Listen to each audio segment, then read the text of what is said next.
WhatsApp এই অ্যাপের মাধ্যমে আপনার মোবাইলটি হ্যাক হতে পারে। যে কোনো হ্যাকার আপনার মোবাইলটি খুব সহজেই হ্যাক করতে পারবে হোয়াটসঅ্যাপের মাধ্যমে। তো চলুন কিভাবে।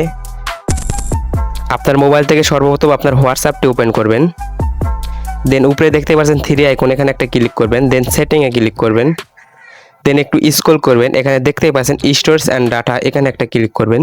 দেন নিচে দেখতে পাচ্ছেন তিনটি অপশন, এই অপশানে আপনার এগুলো টিকমার দেওয়া থাকবে, এগুলো সব আপনি টিকমার উঠিয়ে দিবেন, দিয়ে ওকে করে দিবেন। তিনটি অপশন থেকে আপনারা এগুলো টিকমার উঠিয়ে দিয়ে ওকে করে দিবেন। দেন ওকে করে দেওয়া হয়ে গেলে এখন আপনার মোবাইলটি 100% হোয়াটসঅ্যাপ থেকে নিরাপদ থাকবে। সকল জায়গায় থেকে টিকমার্ক রিমুভ করার পরে এটা করার মাধ্যমে কি হবে, যে কোনো কেউ যদি আপনার হোয়াটসঅ্যাপে সেন্ড করার মাধ্যমে কিন্তু অনেক সময় এগুলো টিকমার্কের জন্য অটো ডাউনলোড হয়। এর জন্য কিন্তু যে কোনো ভাইরাসজনীয় অ্যাপ দিয়ে আপনার মোবাইলটি যে কোনো কেউ হ্যাকার আপনার মোবাইলটি খুব সহজেই হ্যাক করতে পারবে। এগুলো অপশান যদি আপনি টিকমার্কগুলো রিমুভ করে দেন, দেন অটো আর ডাউনলোড হবে না, আপনার মোবাইলটি 100% নিরাপদ থাকবে। আশা করি সবাই বুঝতে পারছেন।